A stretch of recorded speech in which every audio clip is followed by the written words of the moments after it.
nunca se vê Jesus dizendo nada fora do contexto dos ambientes. Você já prestou atenção nisso? Caio. Por exemplo, claro que chegou no chamado Sermão do Monte, ele disse o que ele quis, bem-aventurados, isso, aquilo, aquilo outro, mas cada bem-aventurado que ele contemplou ali estava presente diante dele. Ele não estava falando para um grupo de teólogos essa maravilha, não, ele estava andando entre pobres, humildes, gente com uma revolta danada e tendo que aprender a mansidão. Pluralidade. Real e concreta à volta dele. Mas, deixando todas essas coisas, você veja, ele está sempre respondendo perguntas. Mestre, o que tu dizes sobre o divórcio? Mestre, quem pecou, este ou seus pais? Mestre, são perguntas cretinas para todo lado, que eu já fiz um bloco inteiro aqui de Caminho do Discípulo sobre perguntas cretinas e respostas divinas. Quase sempre ele está assim, respondendo perguntas. Quando não seja assim, ele está aproveitando momentos e circunstâncias para ser próprio e pertinente. Tudo tem a ver com momentos, circunstâncias, ensejo. Ensejo. Você nunca o vê fazendo um estupro, ele nunca é uma vaca na cozinha. Jesus nunca é uma vaca na cozinha, ele nunca foi a lugar nenhum que ele não tenha sido convidado, para começar daí. No dia que ele estava assim, dando uma de vaca na cozinha, que está em Lucas 14, nunca foi uma vaca sagrada na cozinha, porque ele foi convidado para ir para a festa. E observando lá o hidrópico, o cara com barriga d'água, era dia de sábado, já tinha aquela história de que no sábado ele não podia curar, ele curou. E provocou as pessoas mesmo, e viu todo mundo procurando os primeiros lugares, e disse, não procurem. E viu todo mundo dando privilégio aos mais nobres, e disse, olha, quando organizarem uma festa, procurem os pobres e os que não têm como recompensar. Naquele dia ele estava assim, a única vez que você vê Jesus enchendo o saco. Mas ainda assim é com pertinência, era com os fatos apresentados, não era uma invenção, vim falar hoje sobre os primeiros lugares, quando nada estava acontecendo naquilo ali, não. No dia mais envenenado do Cristo de Deus, ele ainda estava sendo responsivo, próprio e adequado. Você pega, por exemplo, a sequência do Evangelho de João. Tudo que você vê de mensagens que João escolhe para relacionar Jesus tem vínculos com a realidade. Vai a um casamento, é o primeiro milagre que João narra, em Caná da Galileia. Transformou água em vinho, porque era um casamento. Casamento, faltou vinho, é casamento. Qual é o milagre? É vinho. Não é fazer um tanque de Betesda, não é... Sim. Não é chamar o noivo e dizer, filho, você quer ser curado? Ele diz, mas de quê? Eu brochei, Senhor. Não, acabou. No casamento acabou o vinho, qual é o milagre? Vinho. E ele tem ali uma parábola que depois ele vai aplicar num contexto mais amplo para os outros. Aí você sai dali e vai encontrar em João 3, Nicodemos, o mestre em Israel.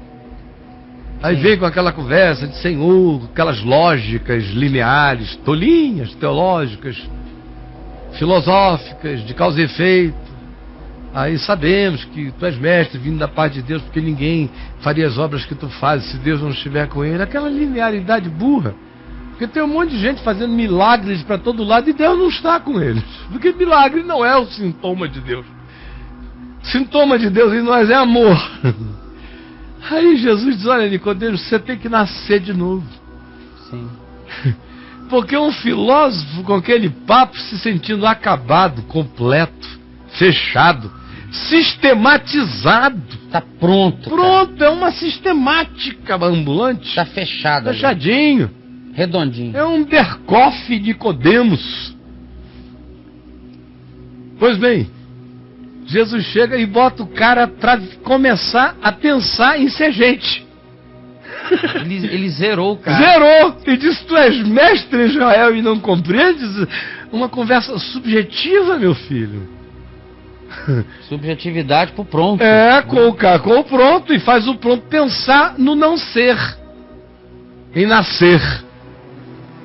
Ele anula o pronto. Anula o pronto, o acabado, o fechado.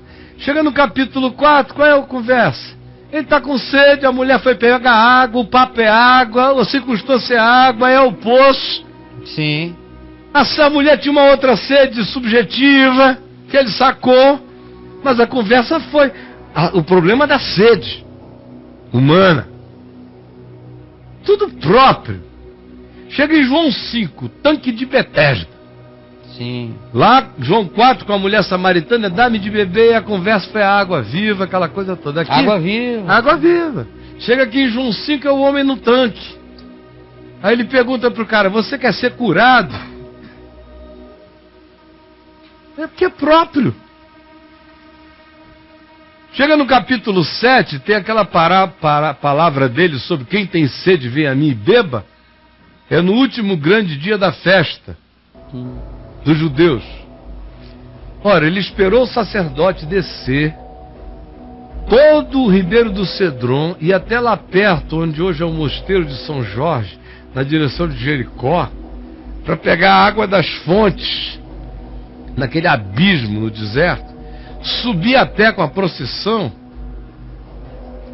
ou então pegar água no poço de Siloé, que quer dizer enviado, e subir do poço de Siloé até o altar do templo. Naquele tempo ainda existia o templo, e para cumprir a profecia de Ezequiel, que dizia que haveria um dia em que o Senhor faria um templo, que do altar desse templo fluiriam rios de água viva. Sim. Ele derramava a água viva ali no altar do templo, o sacerdote. Jesus esperou o cara ir, o cara voltar, a procissão inteira quietinho. Quando ele fez aquilo, Jesus levantou, ficou em pé na água escorrendo e disse, olha, quem tem sede vem a mim e beba. Porque como disse o profeta Ezequiel, e o sacerdote aqui fez o rito, quem crê naquele que é o enviado de Deus, que é o templo vivo que desceu do céu, esse também vira um templo equivalente, e do seu interior fluem os rios de água viva. Esperou o dia, a hora, o mote, e aplicou. A mulher do capítulo 8, agora vai, não peques mais. Jesus só puxou esse assunto? Não puxou. Obrigaram-no a tratar desse assunto, porque ele estava passando por tantas adúlteras durante o caminho. Estava cheio de adúlteras. Ele nunca apontou. Nunca puxou assuntos, nunca disse, vem cá, minha filha. E ele conhecia todo mundo. Que história é essa? Que história é essa? Tá dando pro fulano? Não faz isso não. Para com isso. Para com isso. Pelo amor de Deus, ele sabia de tudo. Os homens puxaram o assunto, e olha como é que ele terminou o assunto. Quem dentre vós estiver sem pecado, seja o primeiro que atire pedra. Ele não propôs isso como um tema. Para todos vocês tem um conceito. Quem aqui estiver sem pecado, seja o primeiro que atire pedra. Não, ele tenha paciência de deixarem os caras criarem a sepultura filosófica da sua estupidez, para ele só chegar e dizer, então tá bom, aprontaram o cenário, então quem estiver sem pecado, só cheio de fetichista, masturbador, doido, tarado, maluco, fariseu, babando. Quem dentre vós estiver sem pecado, seja o primeiro que atire pedra. Você chega no capítulo 9, que a gente leu hoje aqui, é o cego de nascença.